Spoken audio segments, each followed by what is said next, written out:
নমস্কার বন্ধুরা, আমি মাছ দিয়ে ঝিঙে পেঁপে আলু দিয়ে একটা ঝোল করব।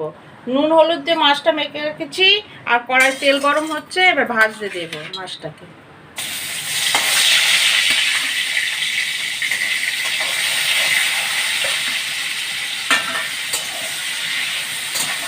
মাছটা ভাজা হয়ে গেছে, তুলবো।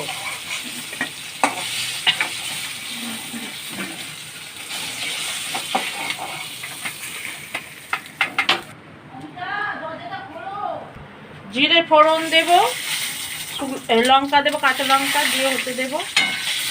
এবার আলুটা দেবো ভাজতে, ভাজুক আলুটা। এবার ঝিঙে আর পেঁপেটাকে দিয়ে দেবো এর মধ্যে, দিয়ে একটু নুন দেবো। এবার একটু নুন দিয়ে একটু কষতে দেবো।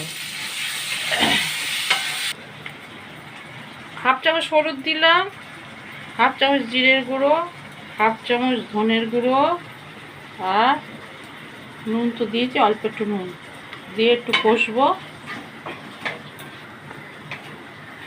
কষে একটু জল দেব,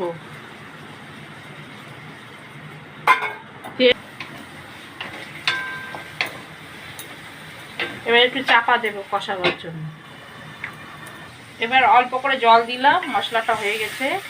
এবার একটু চাপা দেব। এবার মাছগুলো দেব, সবজিগুলো সব সিদ্ধ হয়ে গেছে, মাছগুলো দেব, দিয়ে আবার একটু ফোটাবো।